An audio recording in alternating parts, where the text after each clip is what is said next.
Anak yang soleh itu anak yang tahu kalau dia seorang laki-laki nanti, secantik apapun istrinya, selucu apapun anak-anaknya, sebanyak apapun harta yang dia miliki, sehebat apapun dia di mata anak buahnya, demi Allah, orang tua tidak pernah menjadi nomor 2 dalam hidup.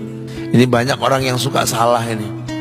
Cuma gara-gara dunia, orang tua panjang mata menanti kedatangan anak. Jangan ya, jangan. Anak yang soleh tahu sekali, sampai kapanpun ibumu, ayahmu, sampai kapanpun. Dunia nggak membuat dia lupa ada berkah keramat dunia hidup di atas muka bumi ini. Dia nggak repot datang ke makam-makam para wali. Orang tua nomor 1 yang dia temui. Ini orang hebat. Ini banyak di antara kita makam-makam didatengin, di mana saja didatengin, ngalap berkah. Orang tua panjang mata, berlinang air mata menanti, mana anakku? Mana pohon yang pernah kutanam? Mana pohon yang pernah kurawat? Kudengar dia sudah mulai berbuah, ingin kurasakan buahnya. Berani mengeluarkan dana jutaan untuk hal-hal yang gak disyariatkan. Ini orang tua panjang mata.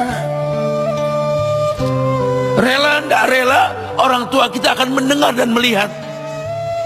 Ma, aku pengen nikah, aku pengen berkeluarga, Ma. Ya orang tua ya seneng lah.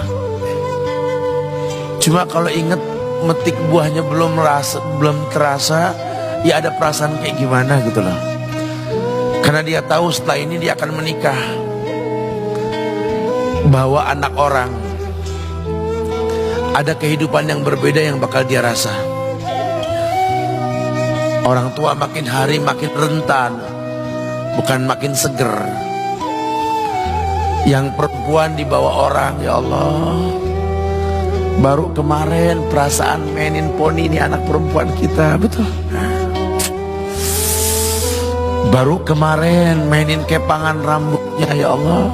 Ya Allah, baru kemarin perasaan saya titah dia, titah, ya Allah. Belajar jalan, bisa berlari bawa sesuatu, coret-coret tembok, aduh Masya Allah. Sekarang udah gede, dibawa orang, ya Allah, Masya Allah.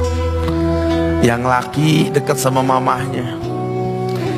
Baru kemarin tangan mungilnya kita tuntun, kalau kelepas dia nangis, betul. Sekarang tangannya keker besar, tangan ibunya keriput, betul. Mau nangkep tangan anak pun sudah mulai susah. Membawa anak orang datang dengan gagah, cium tangan, cipika-cipiki, udah. Ma, kita jalan dulu, Ma ya. Udah Mama, udah. Digandeng tangan kekasihnya, dirangkul pundaknya. Ini anak laki ndak tahu ibunya kayak diiris-iris jantungnya. Dia lihat tangannya yang keriput, ya Allah. Udah berapa lama tangan ini nggak dibawa sama anak ini? Udah berapa lama tangan ini nggak digandeng sama anak saya? Kita merasa bangga akur merangkul istri kita, ibu kita ngelihat pundaknya. Udah berapa lama pundak ini gak dirangkul seperti itu, ya Allah. Dulu aku berdandan secantik-cantiknya, ku dandankan anaknya, ku bawa di hadapan kawan-kawanku, bangga aku. Tapi dia gak pernah berdandan rapi membawa aku ke hadapan teman-temannya. Lihatlah ibuku, ibunya sudah kebayang, ya Allah, ini anak bakal minta nikah sebentar lagi. Yang wajar kalau orang nanam pohon pengen metik buah, wajar. Ini buah belum terasa, pohon sudah mau dibawa. Kebayang tidak? Ya Allah. Mulai dia kebayang. Sehingga rasa-rasa seperti ini menjadi tumpukan rasa di hati orang tua kita, yang nanti pada akhirnya dia pun bakal kembali ke hadirat Allah, kita pun bakal kembali ke Allah, betul? Sementara yang namanya kemuliaan datang dengan cara sabab yang benar. Ridallah fi ridal walidain wa sukhtullah fi sukhtil walidain. Ridanya Allah ada di ridho orang tua, murkanya pun sama. Karena semua ibadah yang dia lakukan berujung pada surga. Dan yang paling gampang ketika dia mau menaklukkan dunia, demi Allah, berkah orang tua dulu yang dia ambil. Ini dirasa oleh orang mulia yang Nabi katakan, innahu min ahlis sama, innahu min ahlis sama. Manhu? Siapa dia? Sahabat, manusia yang pernah hidup zaman sahabat tapi nggak ketemu Rasul, yang bernama Uwais Al-Qarni, pemuda miskin pengembala kambing di negeri Yaman. Padang tandus yang dia tinggal di situ, yang dia kesampingkan hidupnya untuk ibunya, untuk ibunya. Tidaklah terucap kalimat satu yang ingin ibunya pengen, kecuali Uwais pasti akan melakukannya apapun, dan ibunya cacat. Apa kata Uwais? Tidak akan pernah terlontar kata dari mulut ibuku kecuali kan kulakukan yang dia inginkan.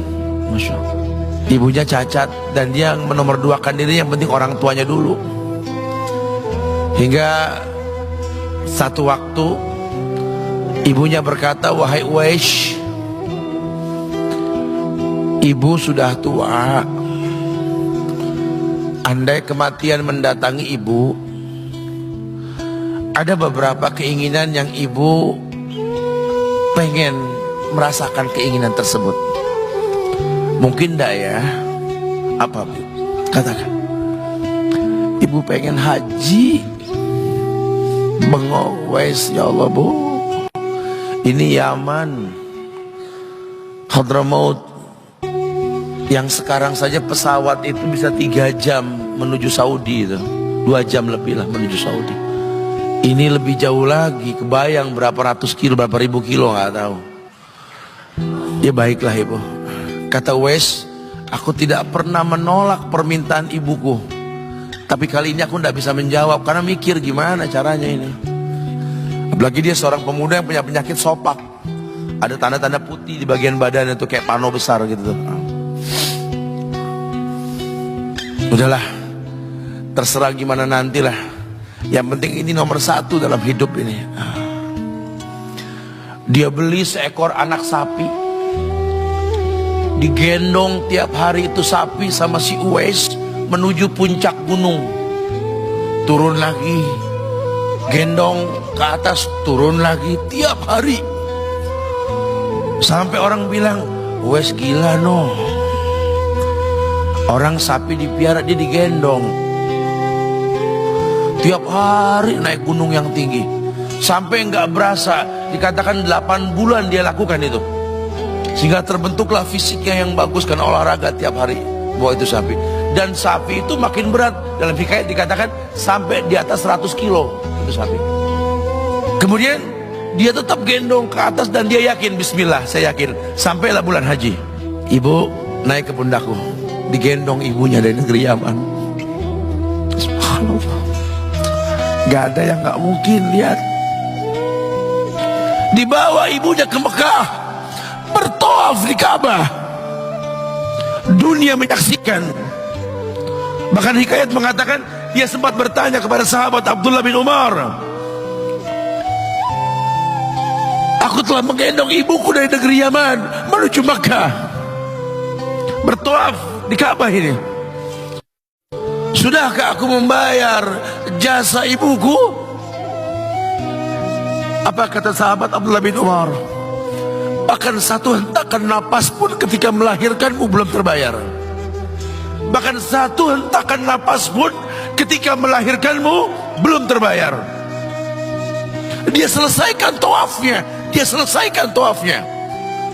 Selesai tawaf, dibawa ibunya ke makom Ibrahim untuk sholat 2 rakaat. Selesai sholat, dia angkat tangan, dia berdoa kepada Allah, ya Allah, ampunkanlah ibuku ya Allah. Ampunkan ibuku ya Allah. Masukkanlah dia ke sorgamu ya Allah. Masukkan dia ke sorgamu ya Allah. Ibunya berbisik, Uwais, sudahlah, mintalah pada Tuhanmu ampunan untuk dirimu dan sorga untukmu. Wallahi wahai ibu, Allah ampunkan kamu, Allah masukkan kamu ke sorga, cukup untukku. Ridhomu yang kubutuhkan wahai ibu. Lihat, manusia saleh, hasil doa Rabbi habli minas solihin. Lihat, makanya ketika Nabi mengatakan innahu min ahlis sama, ini manusia penghuni langit. Umar, Ali, temui Uwais.